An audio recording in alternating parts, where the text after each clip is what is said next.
Assalamualaikum warahmatullahi wabarakatuh. Pada Allah Subhanahu wa taala, Tuhan yang Maha Esa, yang telah menciptakan kita, menciptakan langit dan bumi. Kita berserah diri kepada Yang Maha Kuasa. Semoga dengan kita berserah diri, kita dapat perlindungan dari Yang Maha Kuasa, selamat hidup dunia, dan beruntung hidup di akhirat. Salawat dan salam kita aturkan kepada Nabi besar Muhammad sallallahu alaihi wasallam. Allahumma shalli ala Muhammad wa ala ali Muhammad. Assalamualaikum ya Rasulullah. Para mahasiswa, para guru, para siswa yang mencintai media publikasi yang saya hormati, pada kali ini saya tetap membicarakan tentang pembinaan majalah sekolah. Sekedar untuk pengalaman, saya ceritakan kepada Anda bahwa sekarang masuk minggu ke-8, saya menggeluti yang namanya snack video. Kenapa ini saya bicarakan pada Anda? Karena dunia publikasi sekarang, salah satu diantaranya aplikasi snack video itu termasuk yang populer. Oleh karena itu, saya sampaikan kepada Anda bahwa dalam pembinaan majalah sekolah ini, khususnya mahasiswa yang mengambil mata kuliah berkaitan dengan pembinaan majalah sekolah, saya katakan bahwa kita menggunakan media YouTube dan media snack video serta TikTok.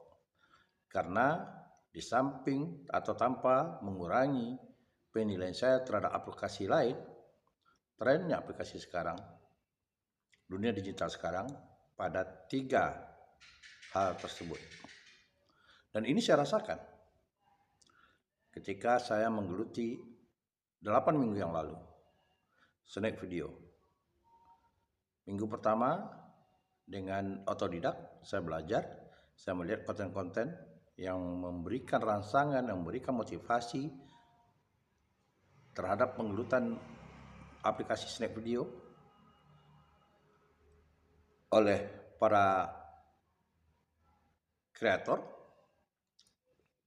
konten kreator yang sudah berhasil. Perlahan-lahan saya ikuti. Alhamdulillah, mulai minggu kedua hingga minggu ini, saya mendapat predikat sebagai konten yang banyak ditonton oleh orang. Jadi ucapan selamat dari snack video itu saya peroleh. Dan itu terima kasih, sekali lagi terima kasih. Dan alhamdulillah pula pada hari Jumat Februari bulan ini, saya sudah mendapat centang biru. Dengan konten saya hampir mencapai 500, sekitar 400 lebih konten kita. Dan itu konsisten dari awal. Apa yang mau saya sampaikan kepada Anda? Apa yang ditawarkan oleh snack video itu benar adanya. Dan saya sudah mendapatkan penghasilan meskipun belum seberapa, tapi bagi orang yang konten kreator merasa penghargaan itu luar biasa. Mulai dari minggu kedua saya sudah mencicipi penghasilan meskipun hanya sebatas 20.000, 30.000 yang saya cicipi, yang saya dapat dari kas yang saya transfer ke aplikasi Dana. Dan ini memotivasi saya untuk menggeluti hal seperti itu. Nah, berkaitan dengan majalah sekolah, bukan tidak mungkin pembinaan majalah sekolah itu yang kita lakukan selama 11 kali pertemuan, atau kalau boleh kita katakan dibagi 4, berarti ada lebih kurang 4 bulan bahwa majalah sekolah yang kita bangun itu akan menghasilkan, tentu dengan kreativitas yang konsisten, yang punya ciri khas. Nah, kenapa tidak? Karena materi yang dipublikasikan tentang sekolah tidak mungkin habis. Bisa lebih dari 16 kali konten yang diwajibkan kepada Anda. Bisa jadi seperti saya membuat konten, bisa jadi sampai 12 konten satu hari. Nah, ini yang diperlukan adalah tantangan kreativitas. Nah, kalau pada periode video sebelumnya, kita sudah bicarakan bagaimana mempublikasikan pimpinan sekolah, apakah itu pimpinan yayasan atau pimpinan sekolah, kepala sekolah, baik dari yang pertama hingga sekarang, sebagai bentuk publikasi kita tentang sejarah sekolah juga. Maka kali ini saya mengajak Anda untuk mempublikasikan guru. Nah, kalau kita bicara tentang guru, bahwa jumlah guru di sekolah itu cukup banyak, lebih dari 10 orang, mungkin bisa 20-30 orang kalau sekarang sekolahnya itu besar.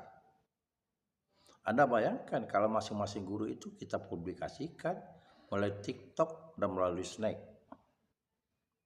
Alangkah banyaknya materi kita. Sedangkan untuk YouTube tentu kita akan ambil yang berkaitan dengan intisari prestasi guru. Misalnya guru-guru yang jadi puncak, yang dapat membangun citranya. Dan itu pun bisa jadi kita akan menjumpai sekolah yang memiliki guru-guru yang berprestasi, atau guru-guru yang dipandang oleh dinas atau instansi sebagai orang-orang yang berperan aktif dan dapat mencerdaskan guru lain. Misalnya dia sebagai instruktur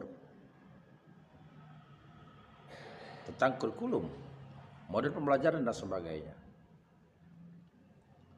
Dan ini yang perlu dicermati tentang guru-guru ini.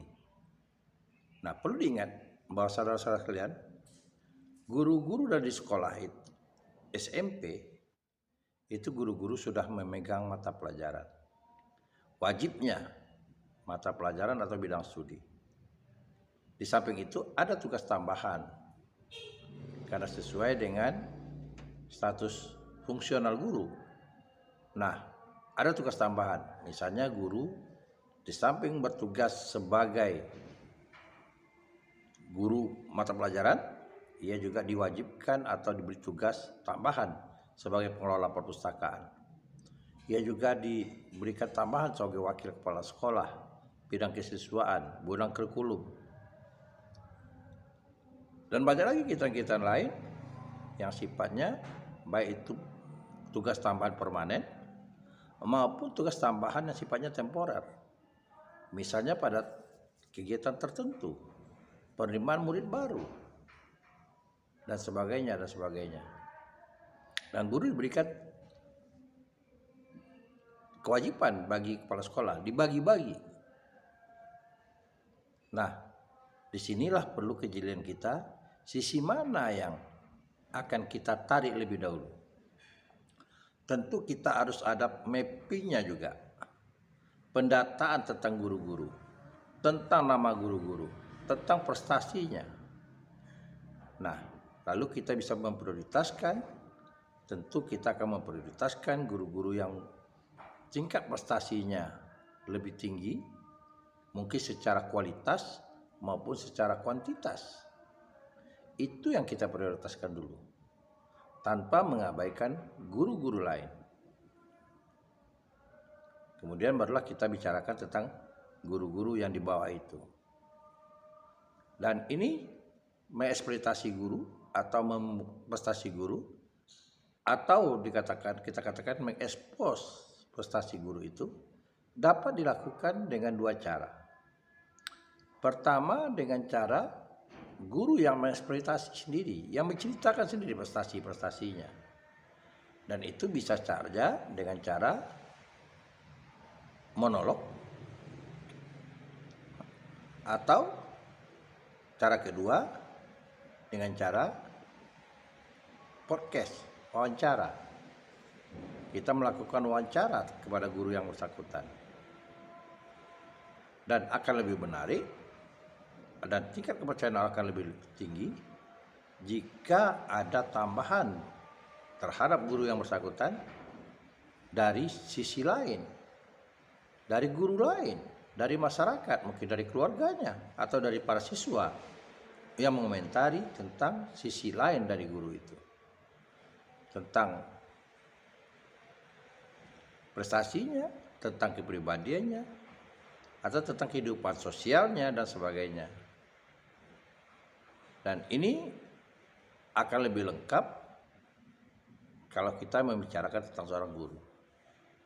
Saya katakan tadi, kita tidak mungkin di YouTube kita membuat konten guru yang begitu banyak, karena akan membosankan. Nah, kita bisa menggunakan sarana TikTok dan snack video untuk mengekspos guru-guru. Tentu cara kita mengambil angle-nya, sisi videonya yang menarik. Jadi bukan tidak mungkin, karena di snack video itu kita tidak dituntut begitu banyak atau durasinya. Bisa menggunakan hanya 1 menit, bisa menggunakan hanya 15 detik atau 5 menit. Nah, ini sisi lainnya. Dan bahkan berkaitan dengan guru itu, ada kemungkinan kalau disepakati ketika kita mengambil video, kita sudah bisa mengupload langsung. Seperti halnya saya lakukan upload konten-konten dalam snack video saya. Hanya memerlukan beberapa menit. Mulai dari merekam videonya, mencari lagunya, karena saya berkaitan dengan ekspresi, menikmati lagu. Lalu mengeditnya, dan lalu menguploadnya. Ya lebih kurang 5-10 menit.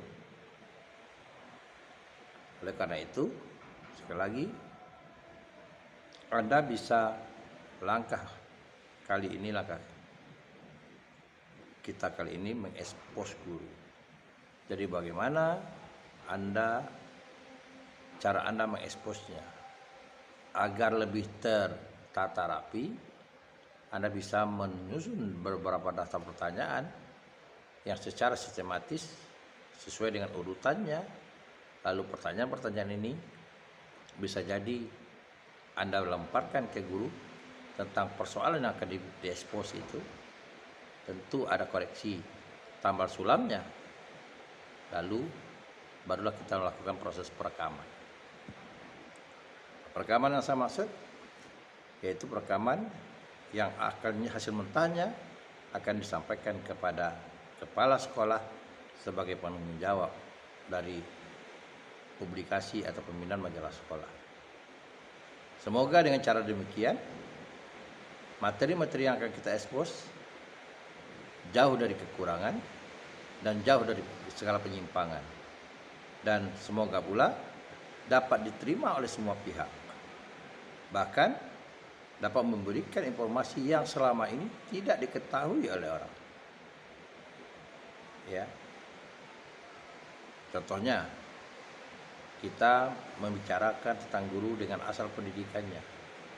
Jangan-jangan guru itu juga dulu pernah sekolah di sekolah yang ada ekspos sekarang, SMP aja misalnya, atau dia punya historis ketika dia sekolah pada SMP pada masa kecilnya, dan banyak lagi yang bisa menarik untuk dibicarakan.